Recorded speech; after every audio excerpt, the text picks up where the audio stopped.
Bon, eh bien, ça y est, on y est. C'est peut-être, et on ne l'espère pas, le dernier avant-match de Ligue des Champions de la saison. Non, pas. On aime bien cette disposition. On aime bien ces rendez-vous. Ça sera pas le dernier. Absolument. En plus, il a sorti le beau maillot. Donc normalement, tout y est. Ça y est. Merci de le notifier. On m'a pris par le callback dans les commentaires après le match contre Liverpool. On m'a dit, tu l'avais pas mis dans l'avant-match. Mais oui. Voilà. Donc si ça peut être une tradition, si ça peut nous aider, on prend. Absolument, voilà. on prend comme il devrait jouer en plus le PSG avec ce maillot. Voilà. Ça a été un peu l'annonce juste après le match. Il y a eu ce truc, ok c'est bon, Paris va jouer avec son maillot force pour le match retour et tout le monde était allez, qualifié.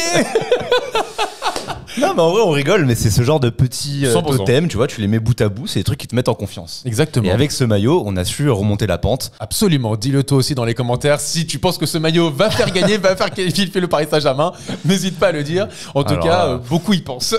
Si on se qualifie avec ce maillot, mais iconique. Je me prends une manche courte pour l'été, carrément. Tu veux que je te dise, maillot. Je prends, alors voilà, je vais te dire. Ici, maintenant, je prends le serment, je fais le serment de si Paris se qualifie avec ce maillot. Je sens ta promesse nulle. Non. Vas-y. Ce maillot sera encadré ici. Ah, voilà. Ça j'aime bien. Sache-le. Voilà. Que j'ai déjà négocié pour qui. Avant il y avait Beckham Los Angeles. J'ai négocié. Je dis regarde dans les commentaires, ils te disent mets un maillot du PSG. Donc voilà, on a négocié le Beckham PSG. Voilà. C'est une première étape, pas mal. J'aime bien pour la promesse. Non, je crois que tu allais me dire, je ferai le talk avec un maillot du PSG. Ça, je le fais jamais, il faut le savoir. J'ai jamais compris. John ne veut pas faire un talk en maillot du PSG. Voilà. Je préfère mettre un petit haut, un peu sportif aujourd'hui. N'est-ce pas? Penser à Robbie Williams dans ses années. Exactement, belle rêve. On sort de Better Man au cinéma. Rien à voir sur le talk. Et vous, ça va? Vous regardez quoi au ciné en ce moment? Les Oscars, les Césars, vous êtes d'accord? Non, attends, bon, t'as dit que c'était peut-être le dernier talk d'avant-match Ligue des Champions. C'est pour ça qu'on est en roue libre. Voilà, on déroule. On fait bien évidemment ce talk, cet avant-match, avec les amis de Winamax. Vous avez les cotes juste là. C'est serré, j'imagine. C'est très serré puisque Liverpool est à 2,20, le match nul à 4,10 et le Paris Saint-Germain à 2,75. On vous partagera nos pronos. C'est pour sur les 90 minutes. Absolument, oui c'est vrai, sur les 90 minutes. La qualification. Absolument. Alors, on en parle maintenant ou après Après justement, on va en parler après en fin de talk. Watch time. Exactement, le watch time. Restez là pour nos pronos. Et bien sûr, notre code, on vous partagera tout ça en fin de vidéo, ne vous inquiétez pas. Mais avant ça, on est quelques jours après cette rencontre contre Liverpool et quelques heures avant donc le match retour. Théodore, c'est quoi ton état d'esprit, sachant que je me souviens, toi de ton côté, tu t'avais dit avec Mehdi, presque. Moi, je pense qu'on est favori sur le retour alors qu'on a perdu. Je sais plus si j'avais dit favori, mais en vrai. Tu as dit favori. Peut-être. Parce que. Non, mais dans tous les cas, favori, tout ça, c'est ce que tu veux. Je me suis prononcé. Pour moi, le 60-40 que je mettais pour Liverpool avant le match aller, je l'inverse. Okay. Je le mets pour Paris. Encore une fois, ce que j'ai vu au match aller, c'était exceptionnel. Je ne pouvais pas l'anticiper à ce point contre Liverpool, encore une fois. Et j'ai vu la meilleure équipe d'Europe. J'ai vu l'équipe qui a, je sais plus combien de points d'avance en championnat devant Arsenal, qui a fini première sur la saison régulière, douter, avoir peur, voir Mo Salah ne pas comprendre ce qui lui arrive face à Nuno Mendes, qui normalement a des carences défensives. Limite, je préfère que ça se finisse comme ça, à perdre d'un but, que si on avait gagné au parc, mais en se faisant méga bousculer, en se disant non, là on a eu de la chance, mais on n'est pas au niveau. Là je suis rassuré, je me dis que vraiment on peut non seulement les regarder dans les yeux, mais on peut les faire douter et être même meilleur qu'eux chez eux. Écoute, moi j'ai revu le match, je trouve qu'effectivement la première mi-temps, en fait il y a plein de trucs sur lesquels on peut revenir un peu rapidement pour pas que ce soit un peu lourd, mais simplement sur la première mi-temps, je trouve que Liverpool, on oublie que les 5-10 premières minutes de Liverpool, ils sont quand même vers l'avant. 10 bonnes premières minutes. Ouais, et ils ne s'attendent pas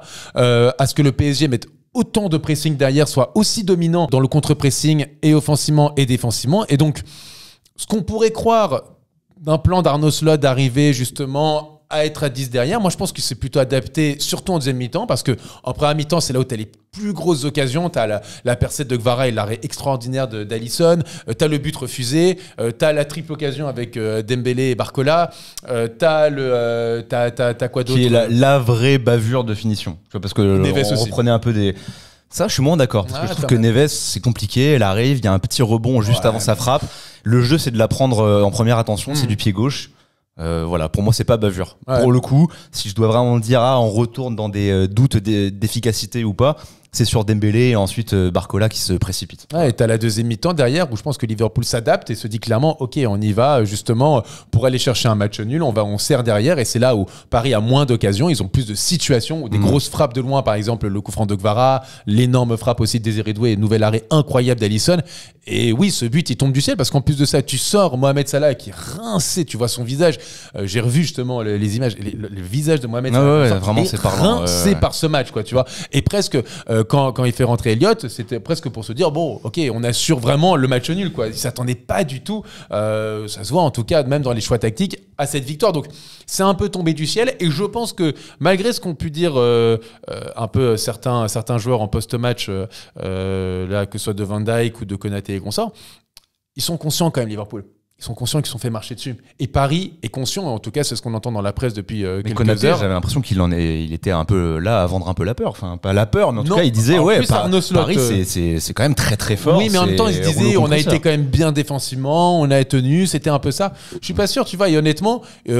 Van Dijk, il peut dire à la mi-temps à Campos, je pense qu'ils sont conscients de la réalité. Ils se sont fait marcher dessus pendant 87 ou 88 minutes de ce match face à un Paris Saint-Germain, et on l'entend dans la presse, qui est conscient d'avoir marché sur Liverpool et qu'ils ont vraiment quelque chose à faire à Anfield. Du coup, c'est quoi ton ressenti en ayant revu le match, tout ça? Parce que je suis d'accord avec toutes tes analyses. Toi, t'es sur quel postulat en ce moment? Moi, je suis sur un postulat où je pense qu'honnêtement, Liverpool, parce qu'il va être devant son public, parce qu'il sera en Anfield, va devoir jouer. Mais c'est une position qui est très particulière. Parce que en même temps, je dis ça, en même temps, honnêtement, j'y crois même pas à ce que je dis.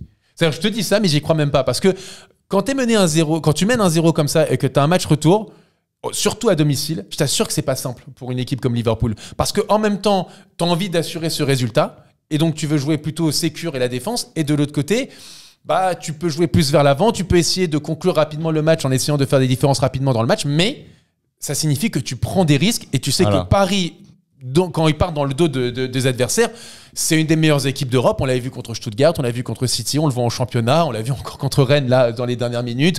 Même dans les premières. Et même dans les premières. Là, on fait le talk juste après les matchs de Liverpool du Paris Saint-Germain contre Rennes. Exactement, une grosse victoire du PSG. Ah oui, on s'est pris de la doublette Daniel Bravo, Christophe Josse. On s'est fait un super bingo pendant tout le match, à anticiper tout ce qui allait être dit. On a eu quasiment tout bon. C'est superbes images de complicité, ça. Valeureuse équipe de Rennes. Dembélé et Samba, vraiment des images 100% équipe de France. C'est dur dans le résultat, mais Rennes a bien existé. Et méritait bien mieux. Voilà ce qu'on a en tête depuis 2 heures. Un super samedi après-midi. Ah, vraiment. Mais tout ça pour dire que même dès la première mi-temps, d'ailleurs, c'était meilleur de la part de Paris, à part la toute fin de match. Un Barcola qui saisit, je me mets à parler Daniel Bravo sans faire exprès, c'est terrible. Un Barcola qui est un dévoreur d'espace. Dévoreur d'espace. Je ne peux plus m'arrêter maintenant. Je peux plus coacher. Et donc, à partir du moment où Liverpool va essayer de nous jouer plus haut, t'auras de l'espace et un Barcola qui est létal à ce niveau-là. Complètement. Et effectivement, on le voit. Je pense que Liverpool, honnêtement, ils sont dans une situation qui est très compliquée. Alors, c'est paradoxal de dire ça parce qu'ils mènent 1-0 et qu'ils sont virtuellement qualifiés. Mais à gérer. C'est là où mentalement, le match va prendre une tournure à ce niveau-là qui va être très importante. Ouais. Parce que t'as beaucoup de nervosité du côté de Liverpool. Absolument. Un Darwin Nunez, on sait, on le voit même là encore contre Southampton, c'est pas loin de prendre un rouge une balayette. Bon, finalement, il marque derrière. Arne Slot, il était en tribune parce que voilà, c'est un coach nerveux, donc il va devoir gérer ça. Là où Luis Enrique, je pense, a plus d'expérience là-dessus. Et même le côté mental, on le retrouvait dans le premier match où un Nuno Mendes. Voilà, ça se joue à des détails. Il fait un super match contre Mo Salah. C'est peut-être son match référence défensivement. Sauf que derrière, Mo Salah sort. Voilà, il se relâche. Et c'est là où mentalement, t'as un truc vraiment à maintenir. Et ce genre de détail, que ce soit pour lui, pour Donnarumma, qui pour le coup n'est pas concentré à la fin, ça fera vraiment la différence au match retour. Je suis complètement d'accord là-dessus. Il faut s'appuyer sur ces détails qui manquaient et sur même la frustration qu'on peut avoir sur le carton rouge qui a fait polémique, tout ça. Il faut vraiment arriver galvanisé. Absolument. Et je pense que pour le coup aussi, il y a et l'aspect mental, bien sûr, l'aspect physique qui va rentrer en compte. Et de toute façon, on verra après dans notre 11 quel 11 on va mettre, qu'on alignerait pour justement retourner la situation et créer un exploit retentissant. Pour moi, je n'ai pas peur de le dire. Non seulement, je pense que c'est peut-être top 2, top 3 des plus grands exploits d'histoire du PSG si ça se fait, mais aussi du football français. retourner Liverpool comme ça, un match retour, meilleure équipe d'Europe, première de Première Ligue, première de la Ligue des Champions, etc. Après, pour Paris, pour faire les OG, tu vas revenir au Real dans les années 90. Oui, mais sauf que le retour est au parc. Ouais. Mais bon, là, c'est Anfield quand même. Anfield, c'est pas rien, quoi. Donc, tu vois, honnêtement, non, ça serait un exploit retentissant. Je le dis même jusqu'où je vais, dans le football français. Je pense que surtout quand tu prends la photo de la saison complète, dans le scénario, ça serait exceptionnel. Ça serait incroyable. Et ensuite, si tu arrives à retourner cette situation, je pense que toutes les équipes adverses se disent je ne veux pas tomber contre ce PSG. Absolument. Je pense que c'est déjà plus ou moins le cas. Mais là, tu passes potentiellement favori de la Ligue des Champions, alors qu'il y a encore un mois et demi, tu te disais chez toi sous la pluie. Là, on est peut-être viré à l'année prochaine. Pour nous, c'est presque du bonus ce qui se passe aujourd'hui. Tu vas jouer plus relâché, alors que Liverpool, ce qu'on se disait déjà avec Mehdi lors du dernier talk, c'est presque une saison où ils n'ont pas le droit à l'erreur, en tout cas de sortir aussitôt dans la compétition pour eux, après ce qu'ils ont fait en finissant premier, en ayant cette génération qui arrive à son prime et qui, dans les prochaines années, ça sera plus forcément le cas pour eux. Eux, il y a quand même un truc à gérer à domicile devant leur public, et des Van Dijk, des Konaté qui font leur relance de sénateurs en première ligue face à des blocs bas toutes les semaines quasiment, ça sera pas le cas contre Paris. Ils peuvent pas le faire. Dès qu'il y a de l'intensité, ils sont quand même un petit peu bouleversés. On le voit là, d'ailleurs, Van Dijk contre Southampton, il se comprend pas du tout avec Alisson. Et c'est ce genre de signaux qui peuvent être positifs pour nous, sur lesquels il faudra appuyer. Parce qu'Alisson, certes, Salah ne fera pas 2 fois le même match. Peut-être que Salah va nous causer bien des problèmes, mais Alisson ne pourra pas sortir. Je pense, je veux pas nous porter l'œil, mais une telle prestation c'est une des plus grandes prestations d'un gardien que j'ai pu suivre en Ligue des Champions de ma vie. De Datascout qui disait ça, et n'hésitez pas à les suivre sur Twitter et sur YouTube aussi. Alisson avait effectivement réalisé le match de sa vie, puisqu'il avait sauvé, je crois que c'est 2,41 buts ce jour-là. Ouais. C'est quand même assez incroyable, quoi. Tu vois, genre honnêtement, c'est un match qui est extraordinaire. C'est le plus haut résultat de sa carrière. Ouais. C'est absolument incroyable. Et un autre motif d'espoir, j'ai envie de te dire, c'est que sur les 2 dernières saisons, Liverpool s'est fait sortir en Ligue des Champions en 2023 par le Real Madrid en perdant 5-2 à domicile, donc avec 3 buts d'écart en défaite. Et la saison dernière, il perd 3-0, rappelle-toi, contre l'Atalanta en Europa League.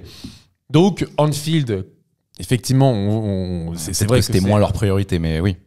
Mais quand même. Alors c'est quand même une priorité. Rappelle-toi, c'est les derniers mois de Jürgen Klopp. Il voulait quand même tout gagner. Donc tu vois, honnêtement, et comme par hasard, en tout cas pour l'Atalanta, c'est une équipe qui met beaucoup d'intensité. La saison dernière, c'était ça.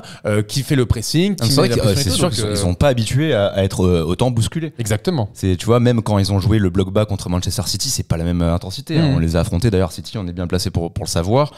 Et puis sinon, dans leurs grosses prestations en Ligue des Champions, c'est le Real Madrid de Kylian Mbappé, et c'était un Kylian qui était bien en difficulté. Très moyen. Et d'ailleurs, Alisson n'était pas là, il était remplacé par Kalaher, qui avait fait un gros match. Il était blessé, donc voilà, Alisson, c'est pas non plus le gardien le plus régulier, il a des trous d'air, on le sait. Je crois vraiment en cette équipe de Paris qui peut leur faire mal, quel que soit leur plan de jeu. S'ils décident de monter, d'être plus conquérants, de se dire ok, on a un but d'avance, comme tu l'as dit, il y aura des espaces. S'ils décident de jouer bas, comme ça a été le cas, je ne crois pas en la même perf d'Alisson. Et Konaté Van Dijk, je n'ai pas trouvé forcément rassurant au match aller non plus. Et avant de passer à notre 11 idéal pour ce match, les amis, vous avez l'habitude, n'hésitez pas à vous abonner. Voilà, vous avez été hyper au rendez-vous. Vous avez été sensible au discours de Théodore qui a dit l'abonnement, c'est pour vous. J'avais sorti les violons. Voilà. Oui, c'est ça. C'est les likes, c'est le référencement, c'est pour nous, c'est pour que la vidéo soit propulsée pour d'autres personnes qui n'ont pas l'habitude de regarder les vidéos. Et si vous êtes des habitués, si vous oubliez de mettre le petit abonnement, c'est pour vous. Si vous trouvez le contenu pertinent, utile, sympa, allez, un petit adjectif pour compléter tout ça. Super.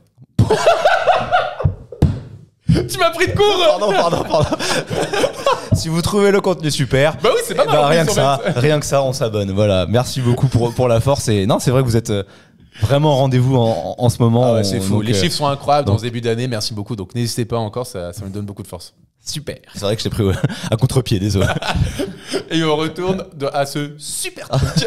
Let's go. Quel 11 aligné pour le Paris Saint-Germain pour faire cet exploit, pour retourner la situation? Bon, Donnarumma, malgré sa bourde, on le sort pas quand même. Oui. Voilà, on est d'accord. En défense, on touche pas, on change pas une équipe qui gagne. Hakimi, Marquinhos, Pacho, Neves, encore une fois. Neves, n'importe quoi, Nuno Mendes.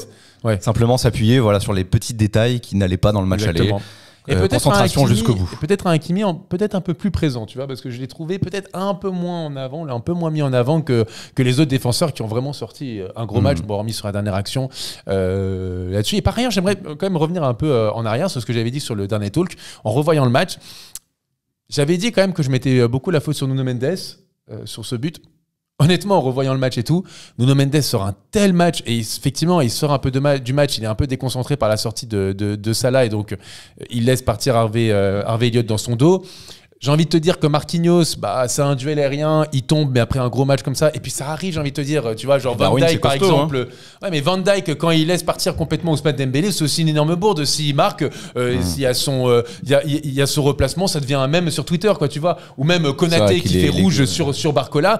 Qu'est-ce qu'on dit si un arbitre normal avait sifflé rouge? On aurait dit, ouais, bah, Konaté, c'est pas fiable, ça pénalise son équipe et à l'aller et au retour. Bref, ce genre de choses, ça arrive. Il faut se souvenir même de la réaction des coéquipiers de Araujo l'année dernière, après la débâcle de Barcelone, où ils se disent mais pourquoi il fait ça, pourquoi il prend ce risque au début du match? En plus là c'est même pas un match retour, c'est un match aller, donc le risque il peut être inconsidéré aussi de la part de Konaté, sauf que derrière la différence c'est qu'ils peuvent compter sur un Alisson. Bon, Konaté ça c'était aussi la réussite et l'arbitrage.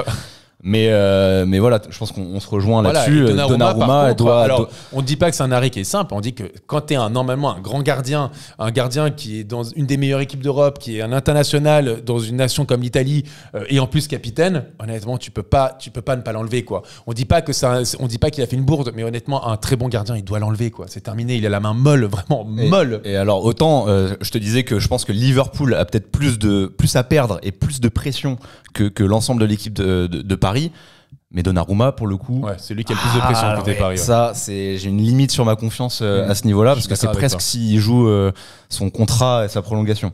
Ouais, et alors, si ce n'est pas déjà joué. Ouais, bah on va voir là. Parce que si à l'inverse, il te sort parade sur parade, imagine ça va en prolongation, tir au but.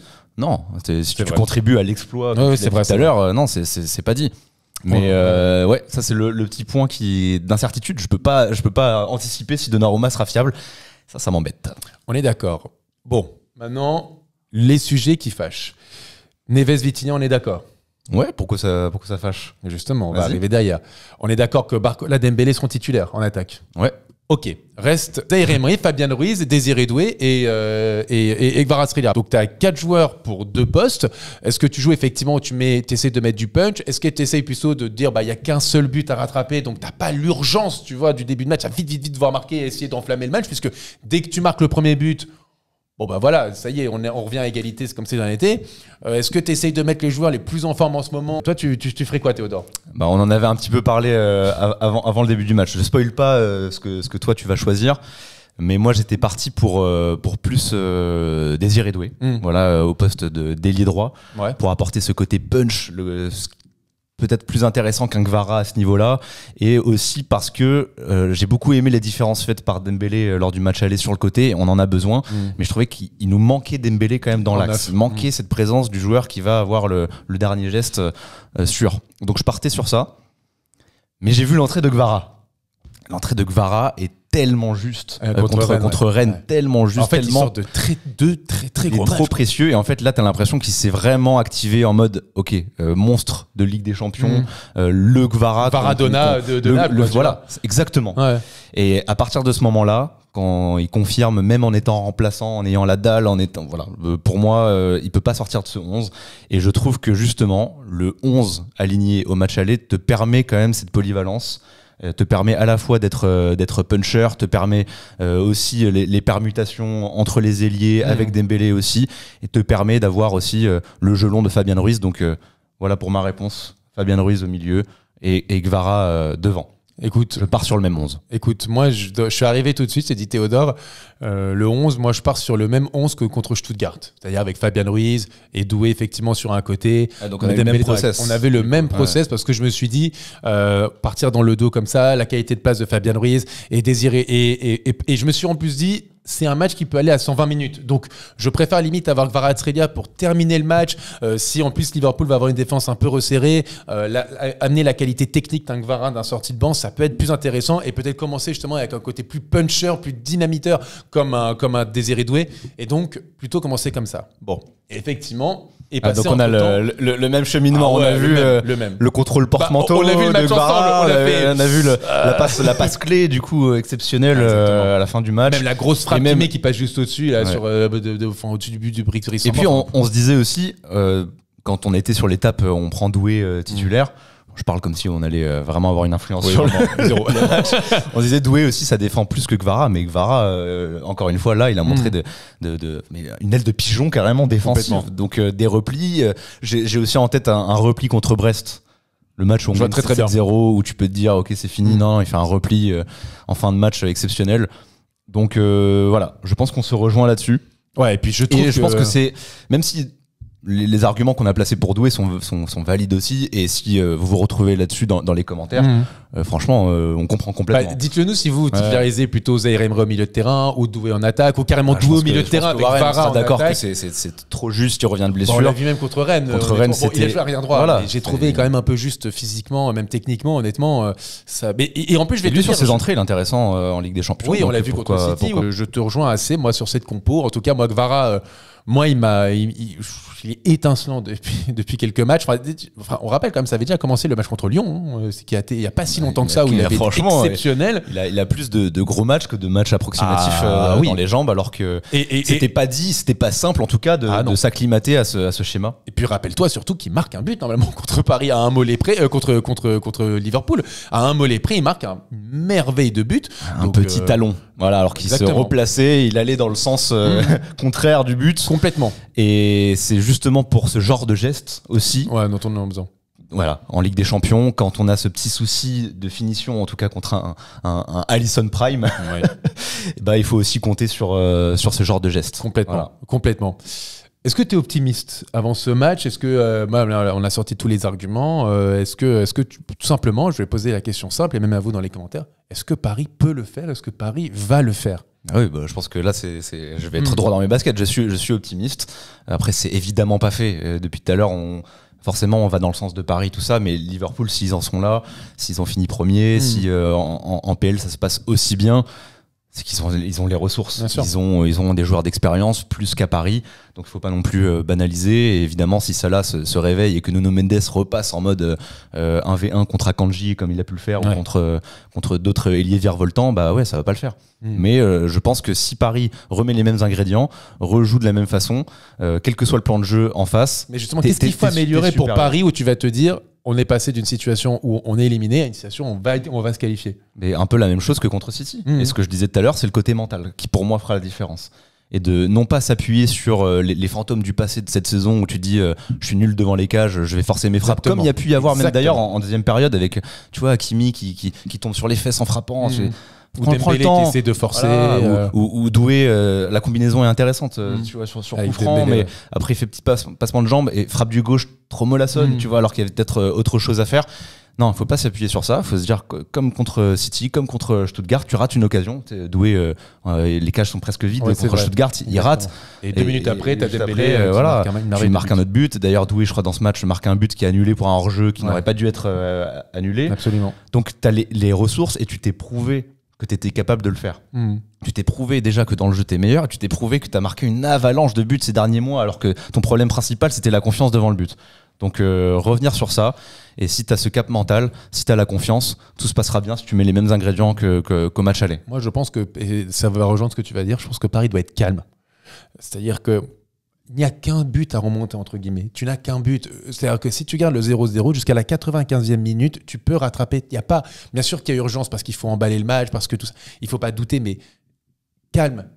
T'as pas besoin de stresser, de trucs, de gueuler.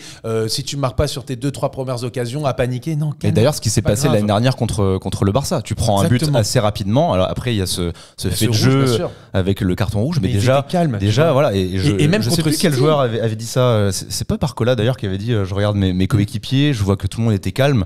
Et donc et après tu te relances et il fallait le lancer, ce Barcola quand même dans la profondeur. C'est pas Nuno Mendes d'ailleurs, si c'est Nuno Mendes, je crois qu'il a récupéré. Alors qu'il venait de se prendre une Zumba de Yamal. Donc comme tu le dis, calme. Et même contre City, t'es mené 2-0, tu te rends compte, à la 50e minute, t'es quasiment éliminé et pourtant t'en marques 4 derrière. En fait, ce qu'il faut vraiment essayer de comprendre, c'est calme. T'as que un but de retard. Et tu peux le faire. Tu peux le faire parce que tu l'as montré sur le match que tu étais au-dessus, que tu as eu les occasions. Et sans un Alisson qui fait le match de sa vie, je le répète, c'est lui qui le dit, ce sont ses mots. Sans ça, tu serais tranquille. Enfin, pas tranquille, mais en tout cas, tu aurais été dans une bien meilleure position pour te qualifier. Et avec un meilleur Alisson arbitrage. Normal, avec un gardien avec normal. un gardien normal et des décisions même pas mauvais, arbitrales normal, tu gagnes 3-4-0 contre la meilleure équipe d'Europe. D'accord.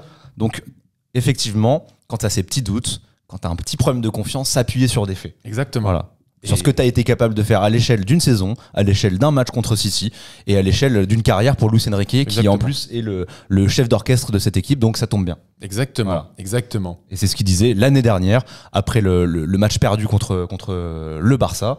On va le faire, tranquillement, calme. On le sent qu'il croit en cette équipe, tu vois. Même avant le Barça, je me rappelle, on va pas se répéter, mais la remontada, il était là avant le match retour. On lui a dit, oui, on peut marquer les 5 buts. Et s'il en marque un, et ben on en marquera 6, c'est pas grave. Bon. Voilà. Au-delà de nos joueurs, de Luis Enrique, la Ligue des Champions, on la connaît par cœur. Exactement. Franchement, un but à l'aller, même si le retour, il est pas chez toi, mais ça n'a souvent pas d'influence. Et Dortmund quand tu mets les ingrédients, quand tu y vas, il y a un nombre de scénarios incalculables où finalement un but, c'est presque rien. Exactement, exactement. Bon, maintenant qu'on a dit tout ça, maintenant que voilà, on va passer au prono.